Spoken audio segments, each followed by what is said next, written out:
So in this section, we're going to talk about formula fields, and we're going to talk about roll-up summary fields. When we're talking about these two things, we say that they're business logic because they do have logic. They're performing a calculation, but at the end of the day, they're both fields, and so they both exist on the data model, on your objects in the database, okay? But you can code logic into these things. That's the point of a formula field, is to generate some output based on the formula that you write, okay? So let me talk about formula fields then. All right, so formula fields are a feature of a object, and what you can do is you can create a formula that generates some output that would be displayed to the end user. So if you think about, let's think about Excel, right? In Excel, you can create formula that do things like, you know, hey, let's add cell C2 to cell C3 and then display the total. We can do some division and stuff like that. Well, it's roughly the same with us, but in our case, we're operating on this particular record. We're not operating on multiple records. So if you think about Excel, Excel is really, it's a, it's a table, and so each of the rows would represent what we would call a record. But in a formula field, you're really doing a formula that's working on a single record at that moment in time, okay? So what can we do with something like a formula field? Well, one of the things we might want to do is we might want to do some math like we're showing here, and we're taking a bunch of scores off of our review record, we're adding them together, and then we're dividing in order to produce an average, okay? So we want to display the average score across our three criteria that we're evaluating our candidates. We can do that with a formula field, okay? We can do a ton of stuff with formula fields. So let me talk about what we're able to do with those formula fields. We're able to go in here, and in my case, let's close this. We're able to go into our object, create a new field. So in this case, if I go into the review, I can create a new field. I would select formula as being the type for this field. We're going to give it a name, something like an average score, okay? And we also have the resulting data type, okay? So are you going to be producing text? Are you going to be producing a currency? Are you going to be producing a number? In our case, since we're calculating an average, we really want to select number, and we can do things like, hey, let's set the precision for this. So if we're calculating an average score, maybe we want 1 decimal point. So this person is a 4.1 or something like that. So we're going to calculate a number here. Now, here's my piece of advice. So you'll see here there's the simple formula editor and the advanced formula editor. So what I recommend is that you click on advanced formula and that you never click on simple formula ever again. Think of advanced formula being fully featured and simple formula being not so fully featured, okay? There's really, I don't know of any advantage to using simple formula. Okay, so just click on advanced formula. And the great thing is that once you click on it, from this point on, it remembers what you selected, and you will always be using the advanced formula editor. You will never want to go back. All right, when you go into the advanced formula editor, we are going to be operating on fields in our record, okay? So there's this insert field button. And what this gives you the ability to do is to select fields. So let's say we want to take the average of our leadership skills. So this is a number field where we're rating this person.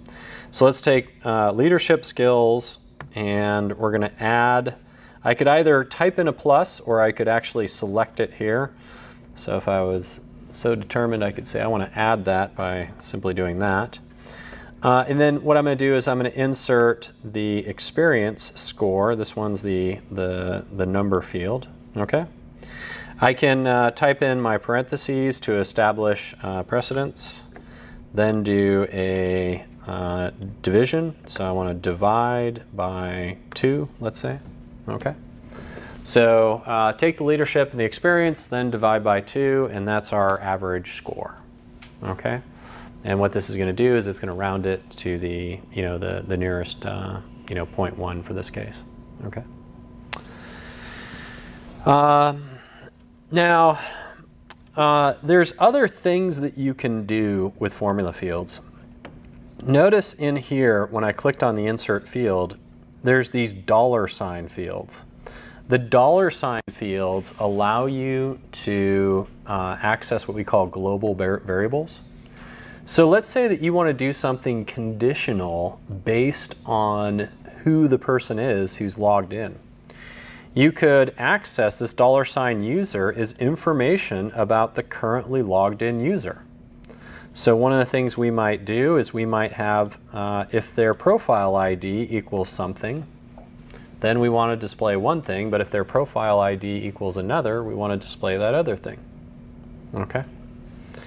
There's other things which exist. Here, the profile is the current user's profile, so if you wanted to actually go directly off that rather than their ID. We'll talk about roles later on. Organization has to do with data associated with that organization. So we could use that. In addition, take a look over here. There's a bunch of functions. So in Excel, right, there's functions that you can use. So you can do things like, you can do math stuff. So very similar. We don't have a sum per se because there's not multiple rows that we're operating on. It's only one row, or you just type out what you want to do there. But there's things, absolute values, ceiling returns the larger of numbers, exponents you can calculate. This one does, some number to the exponent. And then here we have geolocation counts a distance. A location based on a latitude and longitude. Oops. Let's see, log, min, max, mod, round, square roots. Where I would recommend that you head is over here at developer.force.com. So if you go to the technical library documentation, and then if you scroll down to this, well, there's a formulas quick reference, but right here is the one I'm going to point you to, useful formula fields. And what this is they're pretty CRM oriented, but it's a bunch of examples of what people have done utilizing formulas. So, oops, shouldn't have examples of advanced formula fields. So here we go. So here are all these examples. So account management, case management. So auto, calculating, case categorization, all these things associated with, cases or calculating commissions or stuff like that. So a lot of good examples out there for you. So back in here, if I wanted to get more information on a specific function, I can take a look at the short description, and if that's not enough, I can always click on help for this function. And this one will take me directly to the help docs for that specific function, like so. Here it is, geolocation right here. So, okay. And then there's a function called distance, which will do the distance between two geolocation fields. There's also other categories here. So date, time, which I need to scroll up for those. So we can do different things with date, time values. Logical has to do with things like you can create an if statement for conditional logic, a case statement. In the case of 1, display Monday, 2, display Tuesday. Not, null value. There's text. And so this is associated typically with string manipulation. But there's also stuff that we can do here where you'll notice that there's hyperlink and image. We'll do a lab exercise on Wednesday. We'll come back to formula fields. But you can, using a formula field, generate a hyperlink, in which case the output of the formula would be essentially the tag that would be embedded.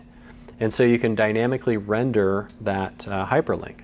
So if you wanted to have that hyperlink out to Google Maps, so that when a user wants to go out and to see where the location of the, I don't know, the cell tower is or whatever it is, you could do that. The other thing is an image. You'll see how we can insert images into our records.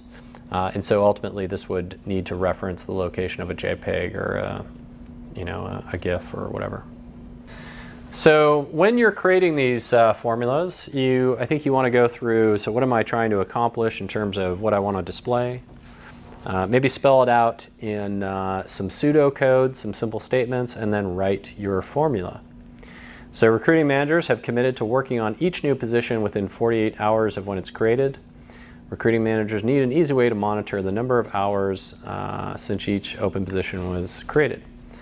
So if the position status is, let's see here, not necessarily created, if the position is open, display how long it has been since it's been created. So if the pick val for status is set to open, then what we want to do is we want to take now minus created date, multiply it by 24. This will return the number of days multiplied by 24. We have the number of hours. Okay. IsPickVal is another important one. If you have a pick list, you can't just reference the value. You have to use IsPickVal. There's another field called, or another function called text. Text will take the pick list and convert it into text. So it's a little bit tricky, and I'm not sure exactly why you have to do this, but when you're working with pick lists, you're primarily going to be working with one of three functions. Case will say, if is open, then return this. If it's closed, return this. IsPickVal is where you say if the pick val is equal, like in our case, equal to open, then return true. And then finally, text will take whatever that pick list value is and then convert it to text and then return that to you to then operate on it. Okay? All right.